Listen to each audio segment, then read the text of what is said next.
The air was colder than usual, thick with tension as Bella led us into the forest to meet the allies she had spoken of. Her shoulders were set, her expression unreadable, but I could sense an underlying tension in her posture, a hint of something even she couldn't completely mask. This wasn't just an alliance. It was a step back into a world Bella had once left behind. I could feel it in the way she held herself, rigid, her gaze flickering with an intensity that was almost haunted.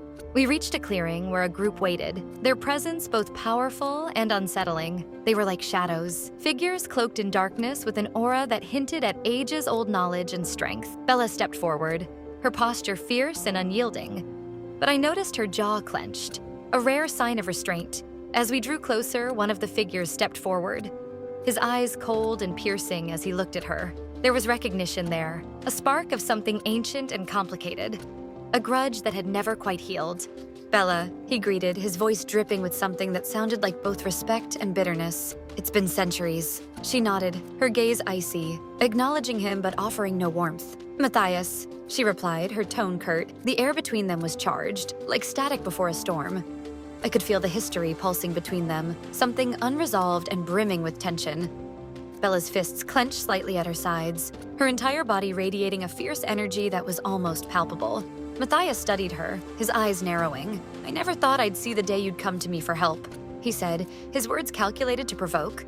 Bella's face remained impassive, but I knew her well enough to see the storm simmering behind her eyes. "I didn't come for you, Matthias. I came for her," she said, her gaze flickering briefly toward me, her voice laced with a subtle protectiveness that warmed me despite the tension in the air. But Matthias caught the look, and his expression shifted, his gaze moving between us with a smirk. "Ah, so this is the reason you've come down from your mountain," he said, his tone mocking. "The infamous Bella, loyal to a vampire family? How the mighty have changed." Bella's response was swift, her tone sharp and laced with venom. "Say what you need to, Matthias, but know this. I didn't come here to play games." The exchange was a window into a side of Bella I had rarely seen. Fierce, ruthless, and entirely unyielding. She had built walls around herself, and I could see that Matthias was someone who had been on the other side of those walls long ago. Their history was dark, tangled, and brimming with grudges that had festered for centuries. I couldn't help but step closer to her, feeling the need to steady her, even if only with my presence. She glanced at me, and in that fleeting look, I saw a rare vulnerability. Something only I was allowed to see. Her hand brushed against mine briefly, a silent acknowledgement. A reminder that her loyalty was to me alone, even if her past was now crashing into the present. Matthias's gaze darkened, and he shifted closer, speaking low but loud enough for all of us to hear. The Bella I knew would have torn apart anyone who got in her way. She wouldn't have bothered with loyalties or alliances.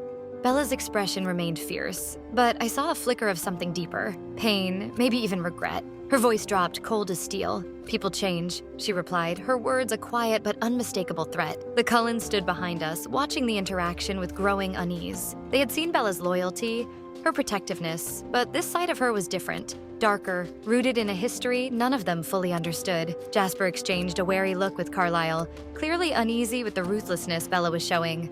And I could feel the doubt growing within the family. Matthias sneered, as if savoring the tension he was creating. "It's almost laughable," he said, his gaze hard. "The great Bella, standing with a family of pacifists. You once called them weak." Bella's eyes flashed, and her voice took on a chilling edge. "I still do, but their weakness is nothing compared to what you'll face if you cross me." The quiet threat hung in the air, and for a moment, even Matthias looked taken aback. I watched her, captivated by the intensity in her gaze, the fierce protectiveness that she wore like armor. She was willing to stand against anyone, even her past, if it meant keeping us safe. But I could feel the toll it was taking on her, the weight of all the grudges and broken alliances she carried. She turned to face us, her eyes softened just slightly as she met my gaze. I stepped forward, wanting her to know that I understood, that I was here for her. "Bella," I murmured, just loud enough for her to hear. "Whatever happens, you have us." Her expression softened, a rare moment of vulnerability slipping through her guard as she looked at me. She nodded, a silent thank you, and I felt her hand brush mine again, a subtle but meaningful gesture. In that brief touch, I could feel the unspoken bond between us, a connection that went deeper than words, rooted in trust and something more. But the others were watching, their faces uncertain. Carlisle cleared his throat, stepping forward with caution. "Bella," he began, his voice steady but concerned. "Is this truly what we need? These alliances come with risks. I can't help but question whether this is the path we should take." Bella's gaze hardened again, her vulnerability vanishing as she turned back to him, her voice cool and unyielding. "If you want to survive the Volturi, this is the only way. You don't have to like it, but you need to trust me." The words were a challenge, a line drawn in the sand. I could feel the hesitation in the family, the uncertainty, but I knew Bella wouldn't back down. She was fighting for me, for us, and she wouldn't let anything stand in her way, not even her own past. Matthias watched the exchange with a smirk, clearly enjoying the tension he was creating. "You'll have your alliance, Bella," he said, his tone mocking. "But remember, loyalty comes with a price." Bella's eyes narrowed, and I could feel the raw anger simmering beneath her calm exterior. "I know that better than anyone," she replied, her voice laced with a deadly finality. "And I'm willing to pay it." The meeting ended with an uneasy truce, but as we walked back through the forest, I could sense the uncertainty lingering within my family. Bella's alliance had brought us closer to safety, but it had also uncovered parts of her past that none of us fully understood. And for the first time, I could feel a hint of doubt, a question hanging in the air. Could we truly trust someone with a history as dark as hers? But as she walked beside me, her hand brushing mine once more, I knew that my loyalty to her was unshakable. Whatever shadows lingered in her past, whatever grudges she still carried, she had chosen to stand by me, and that was all that mattered.